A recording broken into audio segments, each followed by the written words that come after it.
Shalom à tout le monde. Ça me fait très plaisir de vous retrouver aujourd'hui pour un shiur qui va être dédié à un grand événement qui va nous attendre, celui de Tou Bishvat. Il y a une coutume qui est rapportée dans énormément de livres, y compris dans les Sifrei Chassidut, et qui consiste à dire qu'il y a une grande mitzvah, un grand inyan, on va dire, plus précisément que mitzvah, de manger des fruits le soir de Tou Bishvat ou le jour de Tou Bishvat. En France, à mon époque, je ne sais pas aujourd'hui comment ça se passe, mais je sais qu'il y a des gens, je ne pense pas qu'ils faisaient Kippour, mais par contre, ce seder de Tou Bishvat, ils le faisaient avec des fruits et des tonnes de fruits, etc., etc. Les gens, ils faisaient des concours. Qui est-ce qui avait acheté le plus de fruits? On va essayer, Bezrat Hashem, de comprendre comment faire pour transformer ce repas dans lequel finalement on déguste quelques fruits en quelque chose de beaucoup, beaucoup plus intense. En dehors de ça, on sait que la paracha de la semaine, c'est Parashat Béchalach. Et ce Shabbat-là, il porte un nom tout à fait particulier, il s'appelle le Shabbat Shira.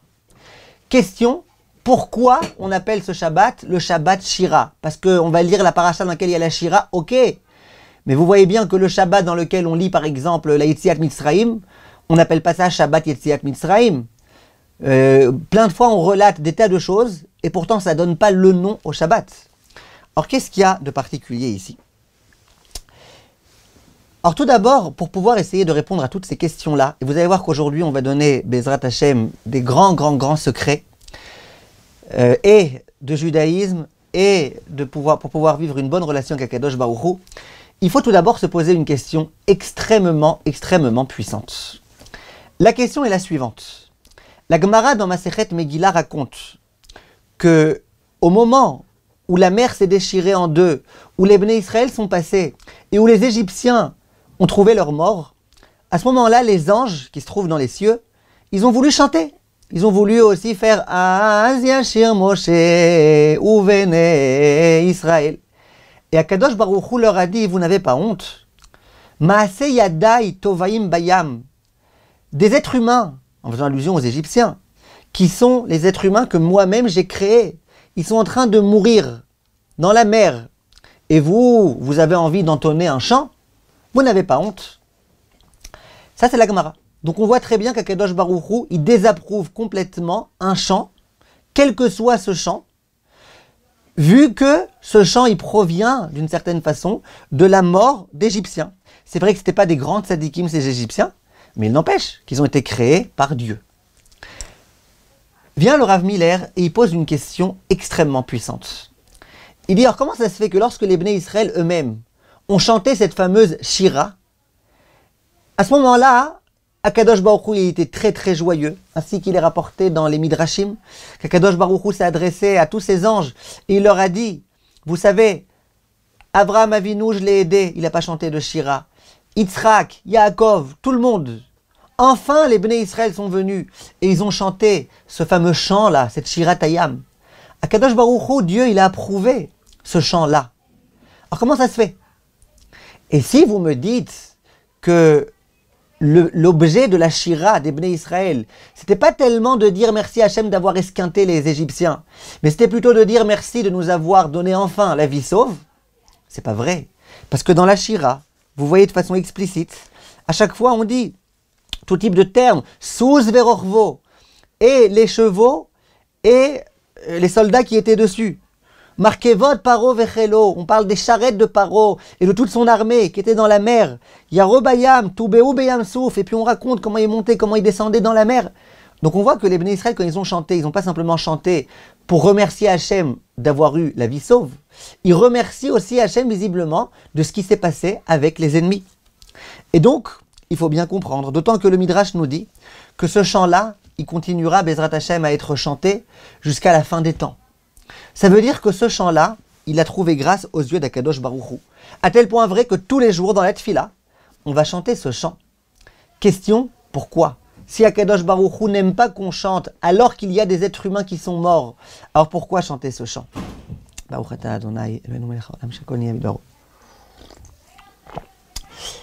Vient le Rav Miller et il donne un très beau yesod, et beaucoup de choses qu'on va dire aujourd'hui, ça vient de lui, et je trouve que vraiment ça vaut le coup. Il dit la chose suivante. Les anges, au moment où ils viennent chanter et remercier Akadosh Baruch Hu, Hachem, il dit, c'est pas possible. Les Égyptiens, c'est des hommes que j'ai créés moi-même. Je peux pas. Je peux pas accepter que vous vous réjouissiez alors qu'il y a des êtres humains qui sont en train de mourir. Ça veut dire qu'aux yeux de Hachem, tout être humain, même s'il n'est pas juif, même s'il s'est comporté comme les Égyptiens se sont comportés, ça insupporte Akadosh Baruch Hu. Hachem, en quelque sorte, il est triste, il est attristé de voir qu'il y a des hommes qui sont en train de souffrir. Donc lorsque les anges viennent et qui veulent rendre hommage à Akadosh Baruch Hu alors que les Égyptiens sont en train de mourir, ça, Akadosh Baruch Hu, il n'est pas d'accord. Donc il faut savoir une chose. Les anges, on n'attend pas d'eux qu'ils avancent dans leur vie, qu'ils s'élèvent spirituellement. Les anges, c'est des anges. Les anges, ils ont été créés tels qu'ils ont été créés. Et puis ils restent sur place, ainsi qu'il y a écrit dans les versets. Les anges, ils ne sont pas censés progresser, ils ne sont pas censés avancer. Alors que l'être humain, lui, il est venu sur terre dans le but d'être en ascension. Toujours en progrès. On attend de lui qu'il progresse. Et comment l'homme peut progresser? L'un des moyens pour l'homme de progresser, c'est d'être sans arrêt dans une perspective de remerciement. Remerciement pour tout ce qui se passe, pour tout ce qu'Akadosh Baruch Hu fait à notre égard. Tu vois une belle fleur, tu la trouves belle, tu vois combien Akadosh Baruch Hu est grand, Hachem qui a créé cette fleur, tu dois remercier Hachem d'avoir créé ça. Tu manges un fruit, tu dois remercier Akadosh Baruch Hu d'avoir fait ça. L'homme est là donc, comme on disait, pour avancer sur terre, pour être toujours en train d'avancer. Maintenant, vient le Rav Miller et il dit, c'est ce qui se passe ici. C'est vrai que Akadosh Baruch Hu, il n'est pas heureux à voir des êtres humains qui sont en train de souffrir, même si c'est les Égyptiens. Il n'est pas heureux. Simplement, quand les Bnei Israël viennent, les Juifs, et qui remercient Akadosh Baruch Hu des choses exceptionnelles qu'ils sont en train de voir, là, Akadosh Baruch Hu, il est indulgent, il accepte. Pourquoi? Parce que, étant donné que le but de l'être humain, et c'est ce qu'on va essayer un petit peu de détailler, c'est dans tout ce qui se passe sur terre, de voir la main de Dieu, de voir la bonté de Dieu, de voir combien Dieu nous aime. Et bien, à chaque fois qu'on est confronté à une situation où on voit combien Dieu est grand, et donc où on peut se renforcer, dans ces situations-là, eh ben, Akadosh Baruch Hu, il attend qu'on le remercie. En d'autres termes, ça veut dire que c'est vrai qu'Hachem il souffre de voir ces hommes souffrir, mais Hachem il est heureux à l'idée que nous, on fait notre mission sur terre. Et la mission sur terre du juif, c'est lorsqu'il voit quelque chose de grand qui a été fait par Hachem, de l'en remercier. Ça veut dire qu'en d'autres termes, si jamais les Égyptiens étaient morts et que les Bnei Israël n'avaient pas dit à ce moment-là de chant, Hachem il aurait dit, je comprends pas. Mes êtres humains là, ils sont en train de souffrir et vous chantez pas. En d'autres termes, tout ce que j'ai fait en sorte qu'ils meurent comme ça, devant vos yeux, etc., c'est justement pour que vous, maintenant, vous puissiez vivre ce miracle, être heureux de ce miracle et remercier. Donc c'était exactement ce qu'il fallait faire à ce moment-là. Et c'était ce qui était attendu de la part d'Akadosh Baruch Hu. Donc il n'y a pas de contradiction. Les anges, eux, ils ne sont pas là pour progresser. Donc ils ne sont pas là pour remercier Dieu. Donc les anges, lorsqu'il se passe quelque chose, eh ben, ils n'ont pas besoin de remercier. Alors ça dépend. Remercier Hachem lorsque ça n'implique pas qu'il y ait des hommes qui soient morts, ça oui. Mais remercier Hachem lorsque ça a dû impliquer des hommes qui sont morts, ça non. Par contre, le juif, qui est là sur terre pour remercier Akadosh Baruch Hu, eh bien lui, bien évidemment que dans toutes les situations de la vie, même si elles font de la peine, même si elles sont difficiles, si on a profité de cette chose-là, on doit remercier Akadosh Baruch Hu. Il est écrit dans la Gemara, En puranut ba'al ha'olam ela bishvil Israël. Lorsqu'il y a quelque chose de difficile qui arrive, une plaie qui s'abat sur le monde, c'est d'une façon ou d'une autre que Israël est impliqué. Ça veut dire quoi que Israël est impliqué? C'est-à-dire qu'il y a une leçon qui devait être donnée à Israël. C'est-à-dire que lorsqu'on a entendu la semaine dernière qu'il y a un avion qui s'est écrasé avec des tas de morts, lorsqu'on entend qu'en Syrie, jusqu'au jour d'aujourd'hui, il y a des gens qui se tuent les uns les autres, tout ce qu'on entend, ça a d'une façon ou d'une autre pour but, à nous, de nous apporter un message. Ça veut dire quoi? Pourquoi cet avion-là qui était en plein air, pourquoi il n'a pas pu arriver au bon endroit au bon moment? Pourquoi? Hachem, il peut tout faire. Il a fait ça pour une raison ou pour une autre. Bon, si vous me dites, bah oui, mais parce qu'Hachem, il avait décidé que ces gens-là, ils devaient de la façon de mourir ce jour-là. Ok, ils auraient pu mourir chez eux à la maison sans qu'on fasse de ça tout un plat. Si Hachem, il a fait cette chose-là, que ça se passe de cette façon-là et que nous entendions, C'est d'une certaine façon pour que nous, Israël, nous remercions Akadosh Baruch Hu. Que nous remercions Akadosh Baruch Hu de quoi? Eh bien que nous remercions Akadosh Baruch Hu par exemple de chaque fois où nous avons pris l'avion, et Dieu sait si nous les Juifs on prend beaucoup l'avion, rien que pour aller de France à Israël et d'Israël en France, chaque fois qu'on a pris l'avion, et que tout s'est bien passé, et que l'avion ne s'est pas écrasé, eh bien on doit remercier Akadosh Baruch Hu. On le fait d'ailleurs, la bracha d'Agomel, c'est une bracha qu'on récite à chaque fois. Pourquoi? Ben tu vois, même à notre époque, même en 2021, il y a des avions qui s'écrasent. Donc s'il y a des avions qui s'écrasent et que l'autre ne s'est pas écrasé, c'est une façon de remercier Akadosh Baruch Hu. S'il y a des gens qui se tuent en Syrie et que nous, Baruch Hashem, en Europe, on est à peu près tranquille, il y a des pays dans lesquels c'est insupportable. On sort dehors, on peut se faire tuer par n'importe qui. Baruch Hashem, en France, on est à peu près en sécurité. En Israël, on est à peu près, Baruch Hashem, en sécurité. Donc quand on entend ce qui se passe dans certains endroits, d'une certaine façon, c'est pour que nous, dans la situation dans laquelle nous sommes, nous puissions dire à Akadosh Baruch Hu, merci beaucoup Akadosh Baruch Hu. Merci pour tout ce que tu fais. Merci de nous donner la possibilité de pouvoir vivre de façon sereine. Et c'est ça le but. Parce que à nouveau, si Hachem, il voulait pas qu'on se renforce, eh ben, il aurait pu faire qu'on n'entende pas tout ce qu'on entend. Si on entend tout ce qu'on entend, c'est entre autres dans ce but-là. Ça, c'est ce que le Rav Miller nous enseigne. Maintenant, il dit que cet exercice-là, c'est un exercice qu'Akadosh Baruch Hu nous propose tous les jours, au quotidien. Par exemple, je me promène dans la rue. Donc moi, je marche tranquillement, je cours, j'avance vite. Et puis je vois à un moment donné un aveugle. Un aveugle qui évidemment a du mal à avancer, qui sans arrêt tâtonne avec sa canne. Et puis qui, à chaque fois qu'il veut traverser, il demande est-ce que quelqu'un peut être là, etc. Quand il entend un bus, il demande c'est quel bus, qui est-ce qui arrive, etc. Je vois qu'il a du mal, cet aveugle, à avancer. Maintenant, qu'est-ce qu'Hachem attend de moi quand il fait en sorte que, au moment où je passe à cet endroit-là, j'ai un aveugle face à moi? Qu'est-ce qu'Hachem attend de moi? Eh bien, il attend de moi plusieurs choses. D'abord, tout simplement, il attend de moi que je vienne l'aider. Si je suis capable de l'aider, si je peux l'aider, si c'est dans la possibilité de l'aider. Mais il attend autre chose. Il attend que je me dise regarde un petit peu cet aveugle, comment c'est difficile pour lui. C'est dur. À chaque fois, il a besoin de demander de l'aide de personne. À chaque fois, il a du mal. À chaque fois, il manque de trébucher sur quelque chose. C'est dur pour lui. On a imaginé que cet aveugle-là, un jour, on invente un laser, une thérapie qui le guérit et qui fait qu'il peut voir. Imaginez-vous la joie de cet homme-là ce jour-là. Pendant 40 ans, il n'a rien vu. Un beau jour, il commence à voir. Il découvre le monde, peut-être qu'il verra que le monde n'est pas aussi beau qu'on pensait, peut-être qu'au contraire il s'émerveillera, mais il sera super heureux. Il remerciera infiniment le médecin qui a réussi à élaborer une thérapie qui puisse le guérir, lui redonner la vue, lui donner la vue. Eh bien, vient le Rav Miller et il dit c'est exactement ce qui se passe ici. Moi, Baruch Hashem, j'ai mes deux yeux. Baruch Hashem, je peux voir, Baruch Hashem, je peux me débrouiller tout seul, Baruch Hashem, j'ai aucun problème. Lorsque cet aveugle est passé devant moi, et que moi je l'ai vu, lui il m'a pas vu, moi je l'ai vu. Hachem, ce qu'il attend de moi, c'est déjà une chose. C'est que je dise à Akadosh Baruch Hu, merci Hachem de m'ouvrir les yeux. Ce qu'on dit tous les matins, Pokeach Ivrim. Merci Hachem de faire en sorte que j'ai des yeux. Parce que moi j'ai des yeux, parce que moi j'ai pas besoin d'attendre l'âge de 40 ans qu'on invente telle et telle chose pour pouvoir. Moi j'ai des yeux, depuis le moment où je suis né, j'ai des yeux. Et je peux voir. Et donc, je te remercie Akadosh Baruch Hu de me donner cette chose-là. Maintenant, on ne peut pas s'imaginer combien on est tous riches, nous tous, les uns les autres, combien on est riches, combien on a des réussites dans notre vie.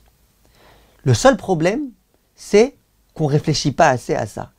On ne prête pas assez d'attention à tout le bonheur, toute la profusion que Akadosh Baruch Hu nous donne. Et donc, au lieu de se concentrer sur ce qu'on a, on préfère se concentrer sur ce qu'on n'a pas. Et sans arrêt, on est triste, on est malheureux, on se sent vide, on sent qu'il nous manque des choses. Alors qu'en fait, on devrait faire complètement l'inverse. On devrait se concentrer sur ce qu'on a. Tu sais combien de gens n'ont pas Dieu? Tu sais combien de gens sont dans des hôpitaux? Et combien de gens ont du mal à respirer? Au jour d'aujourd'hui, combien de gens sont en train de mourir? Et toi, Baruch Hashem, tu n'es pas en train de mourir. Ben, tu dois te réjouir de ça. Et si jamais tu ne te réjouis pas de ça, pas du fait que l'autre il est aveugle, mais du fait que toi tu n'es pas aveugle, et je reviendrai rapidement, Bezrat Hashem, sur ce point-là. Faut pas s'embrouiller, faut pas être joyeux du fait que l'autre il est aveugle et moi pas. Mais par contre, il faut se réjouir. Merci Hachem d'avoir fait en sorte que moi j'ai des yeux et que moi je puisse voir, que moi je puisse respirer sans avoir besoin de tout type d'appareil de respiration, d'oxygène. Merci beaucoup à Kadosh Baruch Hu. Et si jamais on se promène dans la rue et qu'on rencontre cet aveugle et qu'on ne dit pas à Hachem, merci Hachem de m'avoir donné la vue, d'une certaine façon on est encore plus aveugle que cet aveugle. Parce qu'on est aveugle, on ne voit pas les bienfaits qu'Akadosh Baruch Hu nous a donnés. Et donc on risque de passer complètement à côté. Ça, c'est ce que le Rav enseigne. Ça veut dire que Hachem, il fait passer devant moi un aveugle, il est en train de me dire, écoute, j'aimerais que tu chantes maintenant, j'aimerais que tu chantes et que tu me remercies de m'avoir donné la vue. Maintenant, il dit, le Rav, a priori, on peut avoir l'impression que c'est un peu bizarre tout ce qu'on est en train de dire là. Ça veut dire quoi? Ça veut dire, moi, je dois être heureux du fait que l'autre est en train de souffrir. Alors, il faut comprendre que c'est pas vrai du tout. On n'est pas en train de dire sois heureux que l'autre il souffre et pas toi. On est en train de dire sois heureux que toi tu souffres pas alors que tu pourrais très bien souffrir. Ça veut dire quoi? Tout d'abord, soyons francs. Lorsqu'on voit quelqu'un en train de souffrir, voilà, on entend quelqu'un qui a le Covid-19, qui a du mal à respirer et ceci et cela. Combien on en entend des cas comme ça aujourd'hui? Pourquoi je suis vraiment inquiet? Est-ce que je suis vraiment inquiet parce que j'ai de la peine pour l'autre? C'est possible, ça dépend de la taille de mon cœur. Souvent, pourquoi je suis inquiet? Parce que j'ai peur que ça m'arrive à moi. Maintenant, disons que tu es inquiet vraiment parce que tu as de la peine pour l'autre. Tu vas lui téléphoner, tu vas appeler sa femme pour lui proposer de l'aide, tu vas proposer à ses enfants de l'aide, tu vas faire des actes de chesed, tu vas faire ou pas? Très souvent, on ne fait pas. On fait pas.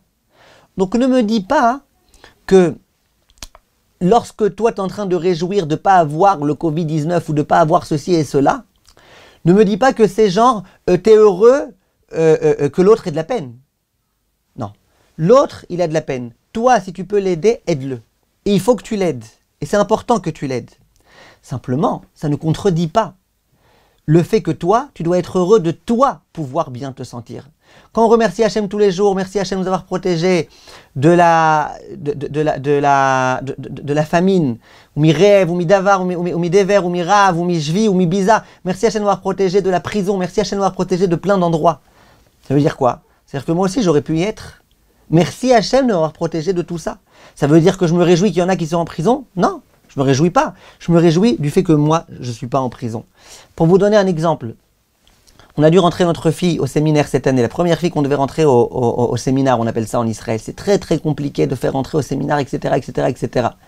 Bref, il y a eu des grands miracles, grands miracles. Baruch Hashem et Bezrat Hashem, parce que bon, il y a encore des examens à faire, mais Bezrat Hashem, elle se fait accepter à un endroit encore meilleur que ce qu'on pouvait rien qu'espérer.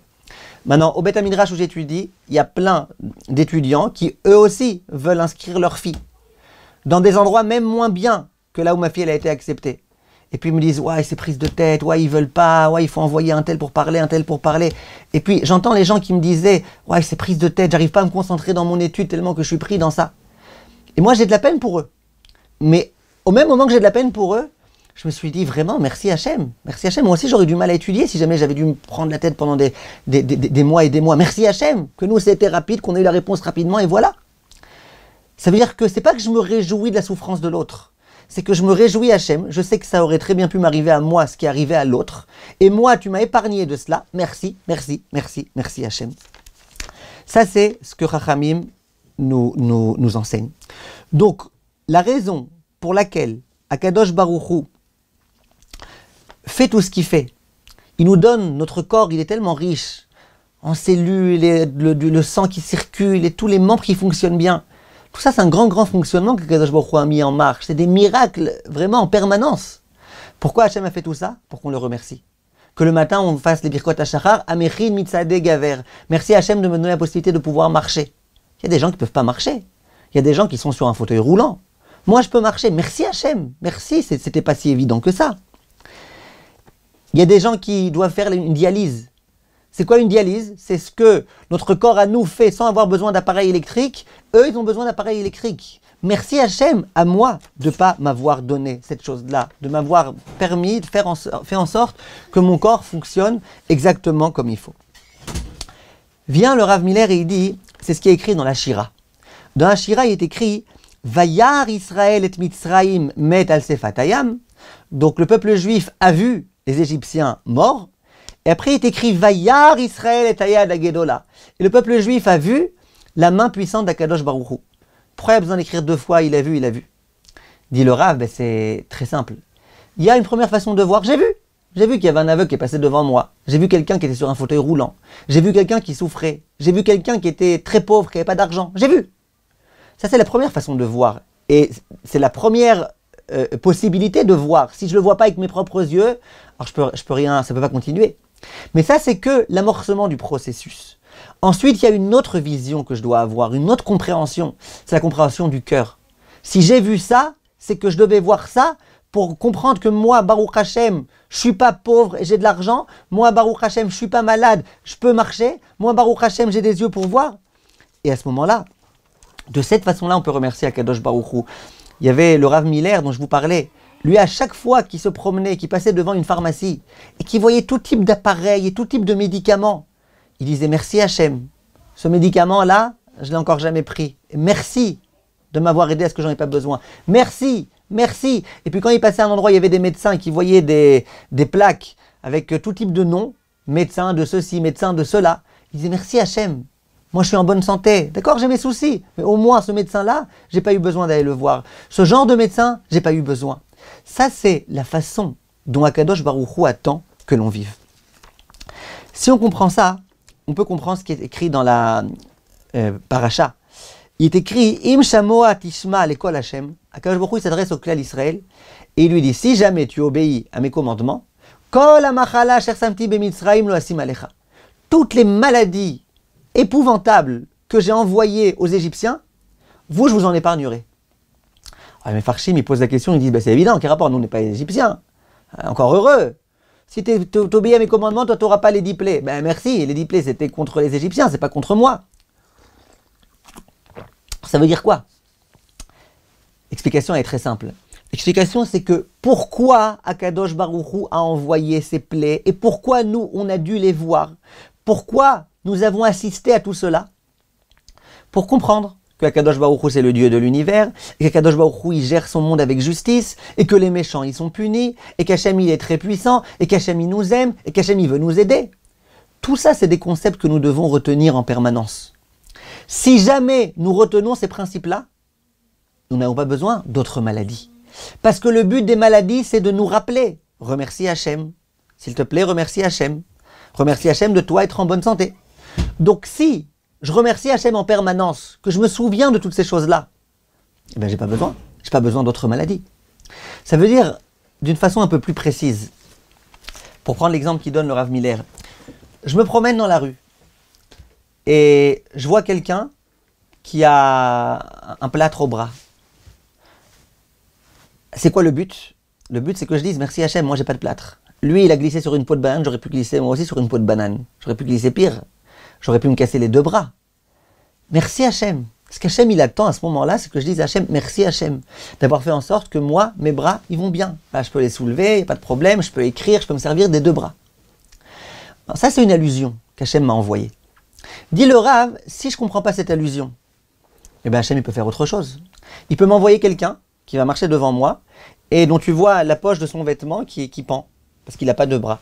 Tout son bras a été amputé. Quand je le vois, celui-là, c'est pour au moins maintenant me réveiller et dire à Hachem, regarde Hachem, il y a des gens qui souffrent sur terre. Il y a des gens qui ont des soucis. Merci Hachem de faire en sorte que moi j'ai mes bras, et que moi j'ai mes pieds, et que moi j'ai ma tête, et que moi j'ai tout mon corps. Merci Hachem. Dit le Rav, mais si jamais tu comprends pas, tu te réveilles pas, Hachem il va pas te lâcher. Pas parce qu'il veut te punir, parce qu'Hachem il t'aime. Parce qu'Hachem il va pas te lâcher, Hachem il t'aime, Hachem il tient à toi, Hachem il fait confiance, il a confiance en toi. Donc Hachem, il ne va pas me lâcher. Il va faire en sorte d'un coup que je sente quelque chose de bizarre sur mon bras. Chas v'shalom, lo alenu velo alechem. Et puis quand on va voir le médecin, et que le médecin il va dire, il faut faire une biopsie, là il y a un truc un peu bizarre. Le médecin il prononce un mot, tumeur. On ne comprend pas si c'est en un mot ou en 2 mots, ou la même chose. Chas v'shalom, lo alenu, lo alechem. Et bien à ce moment-là, on se dit, ouais, j'aurais dû me réveiller. Au moment où il y avait quelqu'un qui était sans bras et qui était là, j'aurais dû me réveiller à ce moment-là. Je ne me suis pas réveillé. Et là au moins, il faut qu'on se réveille. Et si on se réveille, qu'on remercie Hachem, merci Hachem d'avoir tout donné, eh bien c'est possible que tout va se résoudre. Ça veut dire que Hachem il envoie des rémazim, il envoie des comment on dit, des allusions. Il envoie des allusions à l'homme pour que l'homme il ait la possibilité de se rapprocher d'Hachem et de remercier Hachem pour tout le bien qu'Hachem fait. Un homme atteint d'un cancer généralisé se trouve à l'hôpital, dans son département. Il est dans sa chambre d'hôpital avec la chimiothérapie et la radiothérapie et la toute thérapie que vous voulez. Il regarde par la fenêtre et il voit des gens qui vivent tranquilles. Ils marchent tranquilles, ils roulent tranquillement dans leur Mercedes. Ils sont super tranquilles. Qu'est-ce qu'il se dit cet homme-là? Il se dit, ouais, moi aussi j'aimerais bien pouvoir vivre ma vie tranquillement. Au lieu d'être comme ça cloué à mon lit d'hôpital, je ne sais pas combien de temps il me reste pour vivre. Moi aussi j'aimerais bien vivre cette vie-là. Ok, je le comprends cet homme-là. Maintenant, les gens qui sont dans la rue, là, ces fameuses personnes que cet homme-là a envie, eux, qu'est-ce qu'ils se disent? Il y en a un qui se dit, ouais, j'ai qu'une Mercedes et j'ai pas une Porsche. L'autre, il dit, j'ai qu'une Porsche et j'ai pas une Ferrari. Et puis l'autre, il se dit, ouais, j'ai tel souci. Oh, c'est embêtant, j'ai un peu mal ici, j'ai un aft là qui me fait mal, j'ai une petite carie qui truc. Dis le Rav, mais c'est pas ça qu'Hachem il attend de toi. Toi qui es dans ta voiture tranquille en train de rouler, lève tes yeux, regarde l'hôpital et rappelle-toi qu'il y a des gens qui sont cloués à un lit d'hôpital. Et que toi, c'est pas ton cas. Alors c'est vrai que toi aussi tu as tes soucis, mais comprends, relativise un petit peu. Regarde là où tu es, regarde ce que tu as. Tu as des yeux, tu as des pieds, tu as de l'argent pour avoir une voiture, tu as tout ce qu'il faut. Remercie Akadosh Baruch Hu. Et souvent, malheureusement, c'est pas ce qu'on fait. Un jour, le Rav Steinman, il a eu un mot très très fort. Il a dit, moi je reçois beaucoup de lettres de gens qui ont des souffrances et qui me racontent toutes leurs souffrances. Il dit, si on veut récapituler, la moitié des lettres que je reçois, c'est des lettres qui, lorsque je les lis, je pleure. Je vois des gens qui ont des souffrances. Hachem Yirachem, Hachem Ishmor. Toute la journée, je suis presque en déprime quand je lis ces lettres-là. Hachem Yirachem, des maladies, des soucis, des choses. Il dit, et l'autre moitié des lettres, c'est des gens dont je pense que s'ils avaient rencontré les premiers, eh ben, ils ne m'auraient pas envoyé leurs lettres. Ça veut dire des soucis de n'importe quoi, des petits problèmes bidons, des problèmes qui ont été inventés, des gens qui sont gâtés, qui ont tout ce qu'il faut et qui se plaignent pour des bêtises. Il dit, si ces gens-là, ils avaient rencontré les premiers, ceux qui ont vraiment une vie difficile, eh bien eux, ce ne serait pas permis d'écrire ce genre de lettres. Ça veut dire que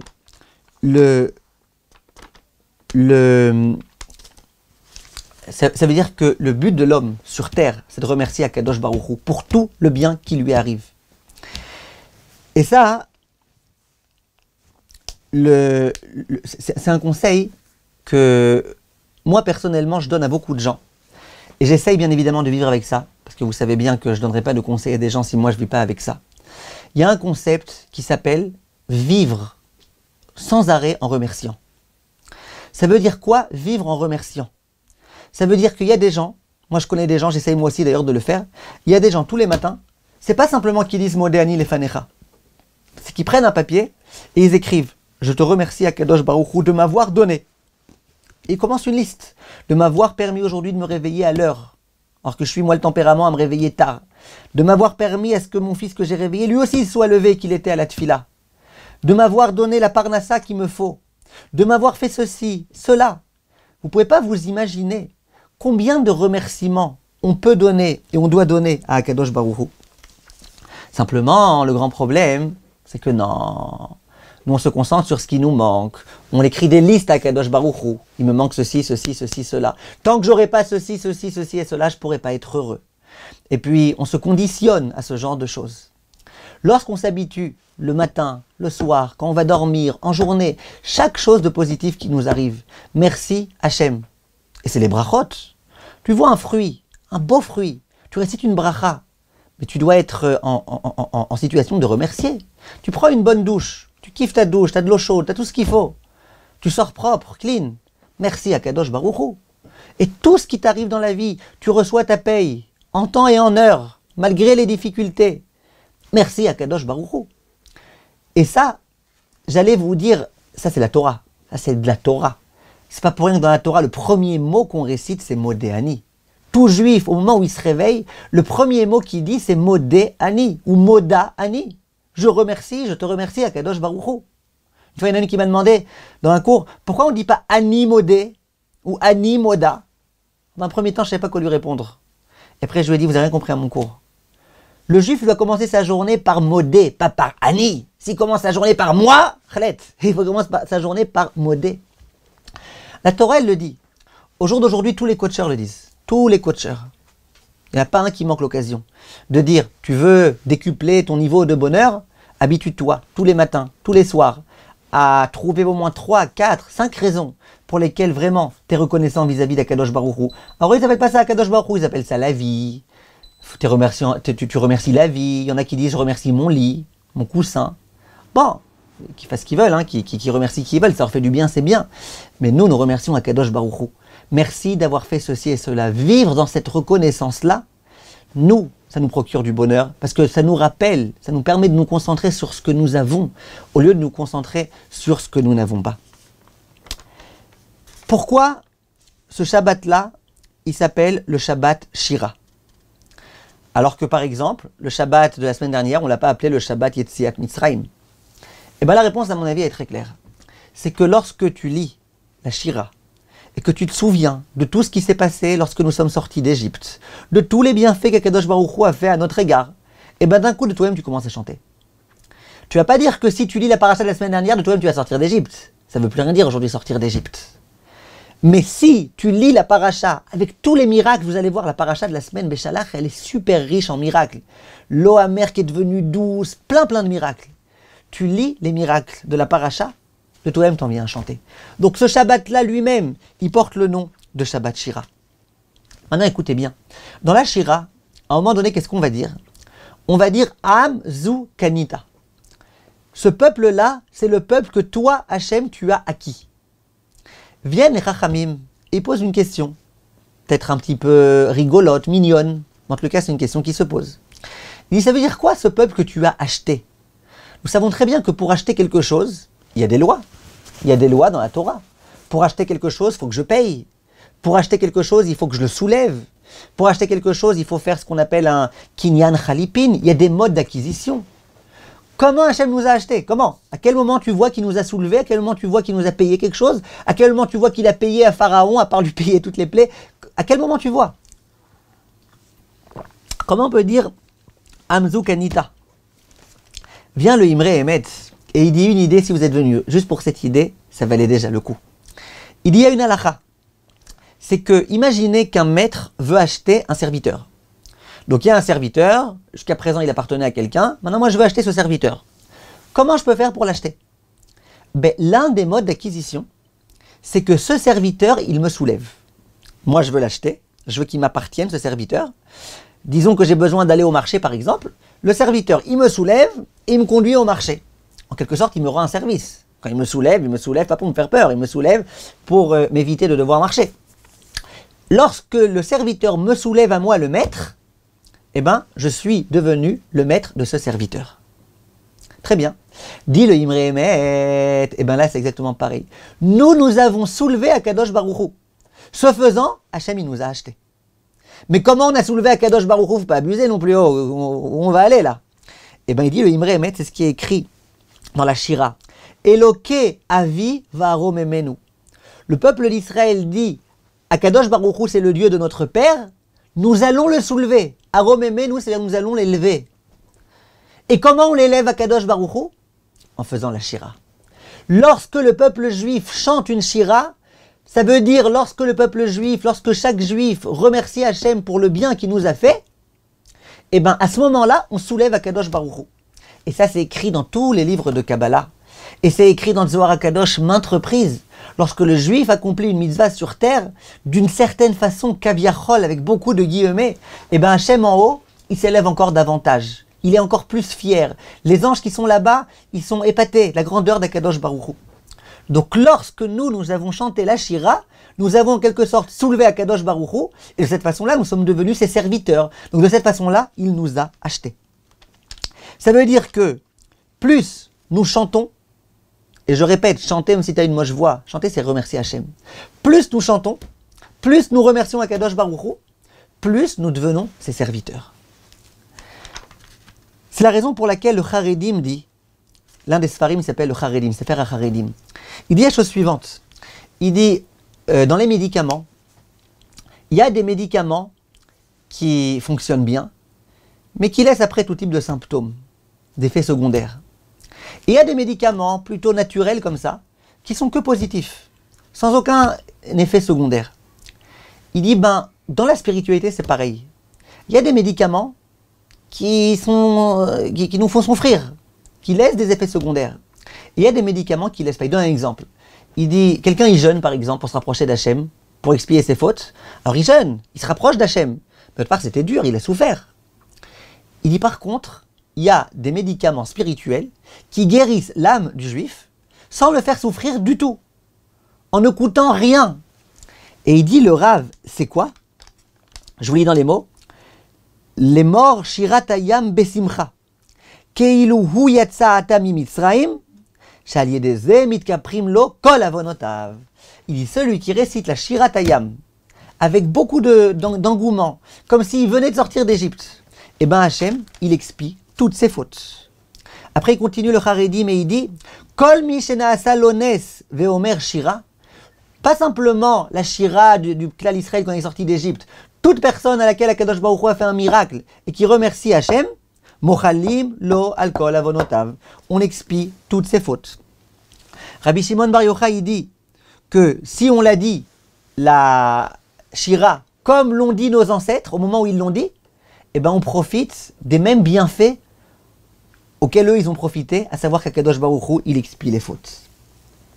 Le Mishnah Brura, le grand posek, le Chafetz Chaim, il écrit, Siman Nun Aleph, au nom du Zohar, Veyomar shiratayam besimcha. Au moment où on dit la shiratayam, il faut la dire avec joie. Ve'edame bedato ki'ilu boto yom avar bayam. Et il doit s'imaginer comme si ce jour-là il venait de sortir. Veha omro besimcha, mochalim lo avonotav. Et celui qui le dit avec joie, on lui expie ses fautes. Donc regardez un petit peu. Au moment où Akadosh Baruch Hu, il nous a fait un miracle, si nous remercions Akadosh Baruch Hu, merci Hachem de m'avoir fait ce miracle, de m'avoir laissé en vie, de m'avoir permis de... À ce moment-là, qu'est-ce qui se passe? Akadosh Baruch Hu, il pardonne nos fautes. Parce qu'à ce moment-là, en quelque sorte, nous devenons vraiment ses serviteurs. Nous faisons du bien, Kaviarol, à Akadosh Baruch Hu lorsque nous faisons ça. Et le Beth Aaron, il rajoute, et il dit, c'est pas simplement qu'Hachem, il expie nos fautes. C'est toutes les Yeshuot, elles peuvent venir à ce moment-là. Ça veut dire que nous souhaitons avoir, Bezrat Hachem, des Yeshuot, des délivrances, dans tout type de domaine. Eh bien, la façon d'avoir des délivrances, c'est de remercier Akadosh Baruch Hu de tout ce qu'il nous fait. Et au passage, il est écrit dans la Gemara, Kashin mezonotav shel adam ki kriat yamsouf. Les mésonotes de l'homme, la parnassa, elle est difficile, de la même façon que la déchirure de la mer Rouge est difficile. Il est écrit ensuite que de se marier aussi, de trouver son zivoug, c'est dur comme la déchirure de la mer Rouge. Viennent Chachamim et disent que ce Shabbat-là, qui est le Shabbat Shira, le Shabbat dans lequel Akadosh Baruch Hu a fait ces miracles-là, la mer s'est déchirée en deux. Eh bien, c'est le Shabbat durant lequel nous avons toutes les possibilités d'avoir des délivrances dans ces domaines-là. Et comment ça marche? Eh bien, ça marche de façon très simple. La raison pour laquelle Hachem a déchiré la mer Rouge en deux, et il nous a fait voir tout ça, et il nous a fait voir les Égyptiens mourir, bien qu'Hachem il a souffert de ça, de voir les Égyptiens mourir, c'était pourquoi? C'était pour que nous remercions Akadosh Baruch Hu. Lorsqu'Hachem il voit qu'il fait des grands miracles comme ça, et que nous prenons la leçon, et que nous le remercions, et bien Hachem il dit c'est comme ça je vous fais d'autres miracles. Trouver son zivouk, c'est très dur. D'avoir la parnassa, c'est très dur. Hachem dit moi je vous fais tout ça. Je vous fais tout ça, je sais que lorsque je vous fais des choses, dans le but que vous me remerciez, et bien que vous le faites. Donc ça vaut le coup pour moi de faire tout ça. Lorsque nous allons avoir Bezrat Hachem, le soir, le jour de Tou Bishvat, des fruits à notre table, et on va avoir tellement d'espèces de fruits. Des fruits jaunes, des fruits oranges, des fruits roses, et des fruits avec tel type d'épluchure et tel type d'autres épluchures. Et on va avoir des fruits qui ont tel goût et d'autres qui ont tel goût, plus sucré, plus amer, plus acide. Et puis on va avoir tout type de boissons et tout type de vin et tout type de goût, etc., etc. À ce moment-là, on peut se poser une question très simple. Pourquoi Hachem il a créé tout ça? Pourquoi tellement d'espèces? Pourquoi pas un peu d'oxygène, un peu de vitamines, de lipides, de trucs et de machin, et puis voilà. Pourquoi Hachem il crée tout ça? Pourquoi des tonnes de types de poissons et de viande et des tas de... Pourquoi tout ça? C'est une question très forte qu'on doit se poser. Hachem il avait autre chose à faire qu'à créer tout ça. Et vous savez c'est quoi la réponse? La réponse c'est que cette question-là, vous la posez tous les jours, vous tous. Vous tous et vous toutes, vous la posez tous les jours cette question. La question que je suis en train de vous poser maintenant, pourquoi Hachem a créé tellement, or qu'il pouvait se contenter de moi, vous toutes, vous la récitez. Vous tous. Où ça? Dans la bracha de Boré Nefashot. On dit dans cette bracha-là, Tosfot dans Masechet Brachot explique ça. On dit dans cette bracha comme ça, Baruch ata Hachem, béni sois-tu Hachem, Elokeinu melech haolam, Boré Nefashot Rabot. Tu as créé beaucoup de créatures. Voilà, nous tous. Tous les êtres humains, tu nous as créés. Veches Ronan. Et tu as créé aussi ce dont on a besoin pour vivre. L'oxygène, le pain, l'eau, etc. Et après, on pose une question. On dit Al-Kolma chez Barata. Pourquoi tu as créé tellement de choses? Pourquoi tellement de variétés? Une tellement grande panoplie de fruits et de légumes et de ceci et de cela? Pourquoi? Et là, la réponse fabuleuse de la bracha, c'est les achayot bahem nefesh kol chay. Pour faire kiffer l'être humain. En bon français, pour faire kiffer l'être humain. Et après, Baruch Hayol Ami me remercie Akadosh Baruch Hu. C'est-à-dire que Hachem, il a créé tout ça pour que l'homme puisse kiffer. Maintenant, Hachem, il attend de nous une chose. Il nous dit, je veux que vous kiffiez, mais je vous demande, vous kiffez bien, faites une belle bracha. Faites une belle bracha. Moi, j'ai créé tout ça pour que vous kiffiez, que vous fassiez des belles brachot. Et le Pele Yoetz, il dit que si quelqu'un, pour faire des belles brachot, faut qu'il mange des bonnes choses, eh bien, qui mange des bonnes choses? Ah, ça coûte cher? Ouais, mais au moins, quand il mange des bonnes choses, il fait des belles brachot. Combien, malheureusement, quelquefois, nous sommes un petit peu loin de tout ça. Un petit peu loin de tout ça. Alors, je recommande à nous tous, et je me parle en premier à moi, je vous recommande à vous tous, à vous toutes, essayons Bezrat Hashem dans notre vie, de se détacher un peu de nous-mêmes et de nous rapprocher d'Akadosh Baruch Hu. De penser à Akadosh Baruch Hu. Akadosh Baruch Hu, lui, il y tient à ça. Il tient à ce que nous le remercions. Maintenant, le problème qu'on a souvent, et ça le Rav Miller, il le dit, c'est que, qu'est-ce qu'on fait? On dit Hachem, je te remercie pour tout. Pour tout. Voilà, merci pour tout. Modani lefanecha. Je te remercie pour tout. C'est comme dans les couples. Parfois, un homme, il dit à sa femme, je te remercie pour tout. Alors elle fait la lourde, elle dit, mais pourquoi? Eh, pour tout. Mais pourquoi? Pourquoi elle dit, mais pourquoi? Parce qu'elle veut voir que tu ne parles pas dans le vent. Alors si tu commences à lui dire, pour ceci, pour cela, là j'ai vu que tu as fait un effort dans tel domaine, là tu as donné à manger à cet enfant, là c'était difficile pour toi, malgré tout, tu as pris du temps pour moi. Quand tu commences à rentrer dans les détails, ça lui fait plaisir. Eh bien, c'est exactement pareil avec Akadosh Baruch Hu. Dis pas, Hachem, je te remercie pour tout. C'est des mots, ça ne sert à rien. Concentre-toi à chaque fois sur une idée. Prends un point, une chose, une Yeshua qu'Akadosh Baruch Hu t'a fait. Prends ce point et réfléchis à ce point et parle de ce point-là à Akadosh Baruch Hu et remercie ce point-là. Et tu verras combien c'est ça qui va pouvoir te rapprocher d'Akadosh Baruch Hu. Tout ce qui se passe dans notre vie, je répète ce qu'on a dit dans ce cours, c'est des leçons qu'Akadosh Baruch Hu nous donne pour nous dire remercie. Tu as tout ce qu'il faut pour être heureux. Tu as tout ce qu'il faut pour être joyeux. Au lieu de regarder ceux qui sont plus riches que toi, regarde ceux qui sont plus pauvres que toi. Et toi aussi, tu aurais pu être aussi pauvre que eux. Et ainsi de suite dans tous les domaines de la vie. Voilà, je termine en vous rappelant quelque chose de très important. C'est que demain, c'est le mardi de Parashat Beshalach. Mardi de Parashat Beshalach, vous devez savoir, j'imagine, il y a une ségoula. C'est la ségoula qui consiste, pour avoir une bonne parnassa, à réciter la Parashat Aman. La Parashat Aman, il faut la réciter, et sur notre site, on l'a mise en phonétique, on l'a mise en français, on l'a mise en hébreu. Donc, je vous invite demain, déjà ce soir si vous voulez, en tous les cas, comme c'est des psukim de la Torah, vaut mieux les dire demain en journée. Je vous invite à les dire. J'ai fait un cours ce soir, on l'a diffusé aujourd'hui sur le site. Je vous envoie le lien là, juste ici. C'est un cours dans lequel j'explique quel rapport. Pourquoi? Parce que tu vas réciter Parashat Aman, tu vas avoir de l'argent. Nous, on n'aime pas les ségoulottes qui n'ont aucun sens. Ça, c'est une ségoula qui a été écrite par un grand rab, mais pourquoi? Donc, dans ce cours-là, vous pourrez, Bezrat Hashem, en 8 minutes, avoir la réponse à toutes vos questions.